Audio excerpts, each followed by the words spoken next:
Subscribe to our YouTube channel and press the bell icon to get the latest updates. COVID-19 disruptions spared no one, not even the largest corporates. Some companies shut down for weeks, some for months. Yet, Apple delivered its flagship line of new products on schedule despite battling a year of supply chain turmoil. That is the level of precision in supply chain which the world's largest company by market cap has achieved. So, when this very supply chain faced a real threat, Apple took some decisions that could change the map of global manufacturing over the next few decades. But how are we concerned? I will come to that in a bit. Hi, I'm Tanushree Banerjee, editor of Equity Master's Blue Chip Recommendation Service, Stock Select. Welcome to Safe Stocks, where we discuss ideas to create and preserve wealth in the safest businesses. If you haven't subscribed to the Equity Master YouTube channel yet, please do so and click on the bell icon to get notifications for my latest videos. So, coming back to Apple's big decision. Now, China currently accounts for over 95% of iPhones manufactured by Apple's vendors globally. Apple needs a vibrant, uninterrupted supply chain to spur its volumes. But the Chinese suppliers are not getting the clearances due to geopolitical reasons. Moreover, Beijing's zero COVID policy has thrown a spanner in the works. The COVID-related lockdowns created major supply chain obstacles. This resulted in high lead times for supplies from China. So, global electronics companies like Apple were forced to rethink their plans. The focus shifted to China Plus One. What is China Plus One? This refers to a strategy of multinational companies diversifying their presence from China to alternative viable destinations. Most Western countries, as we know, have invested heavily in China for nearly 3 decades now. They were attracted by its low labor and production costs. But over the past decade, China's cost advantage diminished, and a growing geopolitical distrust between China and the West forced companies to look elsewhere. The over-concentration of their business interests in China made the companies vulnerable in the post-COVID scenario.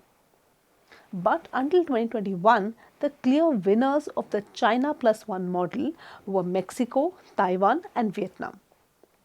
India became a serious contender only after the government sweetened the deal with the PLI, Production Linked Incentive Scheme. Significant investment incentives allowed companies to look for vendors in India. And that brings us back to Apple's historic decision. The reason I call it historic is because Apple is no ordinary company. Where Apple goes, others follow.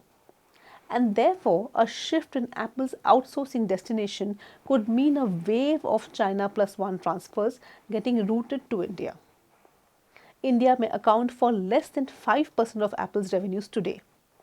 But Taiwanese contract manufacturers, Foxconn and Wistron Corp have in recent years set up factories in India. Their plan is to produce iPhones for India's domestic market as well as for exports. Both companies are preparing to produce the latest iPhone 14. Moreover, India's demographic advantages are second only to China.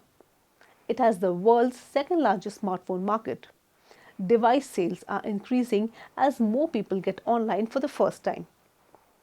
Getting a stronger foothold in India will be time consuming for Apple. Indian smartphone market is dominated by the likes of Chinese Xiaomi and South Korea's Samsung Electronics. Not just that, Apple will have to contend with competition from Indian smartphone makers like Lava, Micromax, Carbon, amongst others. If you thought Apple's case is a one-off, think again.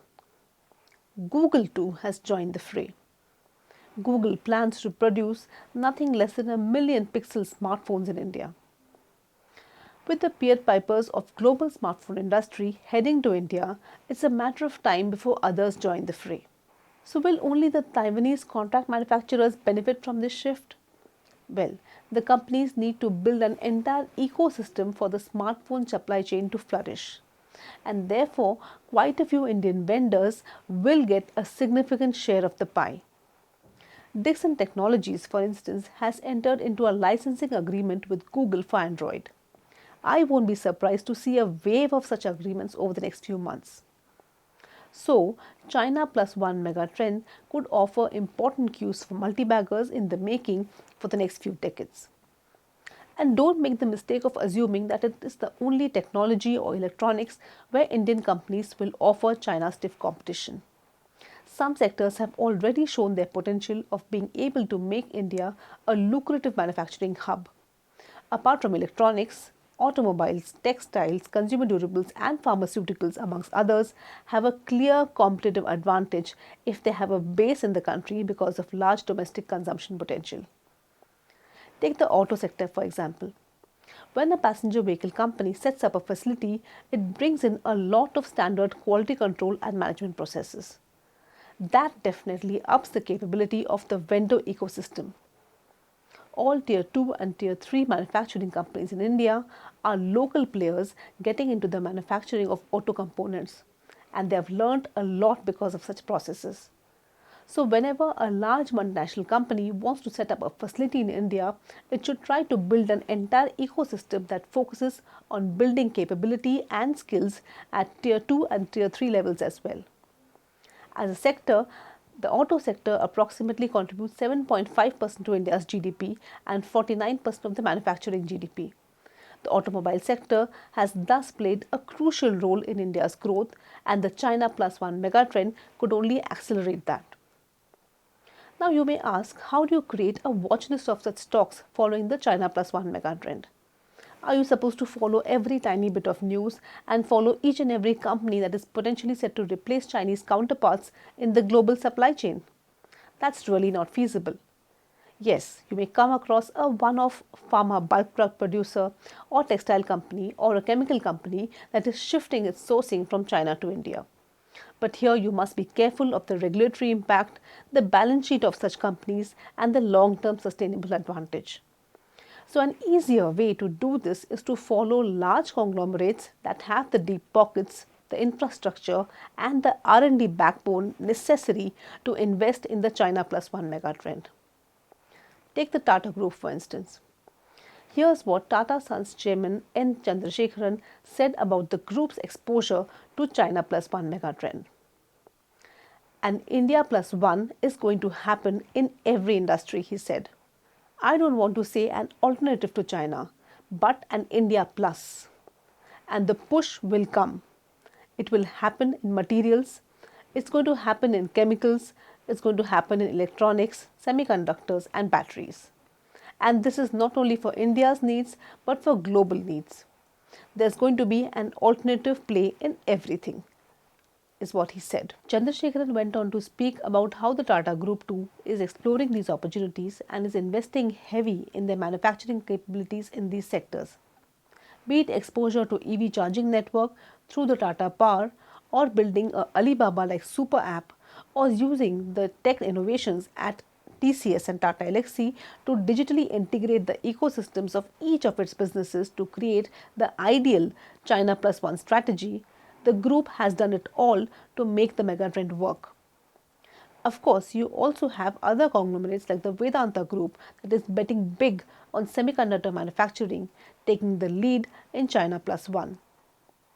But like I said, before you decide to invest in any of these stocks to capitalize on the China plus one megatrend, keep few things in mind.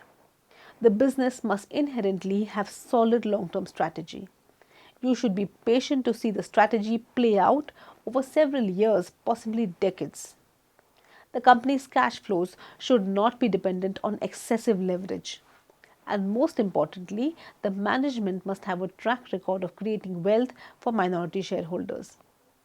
You need tools to create such a China plus one watch list for yourself. Check out the free Equity Master Screener. Here, apart from getting access to ready-made watch lists following various themes and megatrends, you could also create your own watch list and track some of the best China plus one stocks. Hope you like this video. Stay tuned for more such videos on the safest and most appealing permanent wealth creating stocks.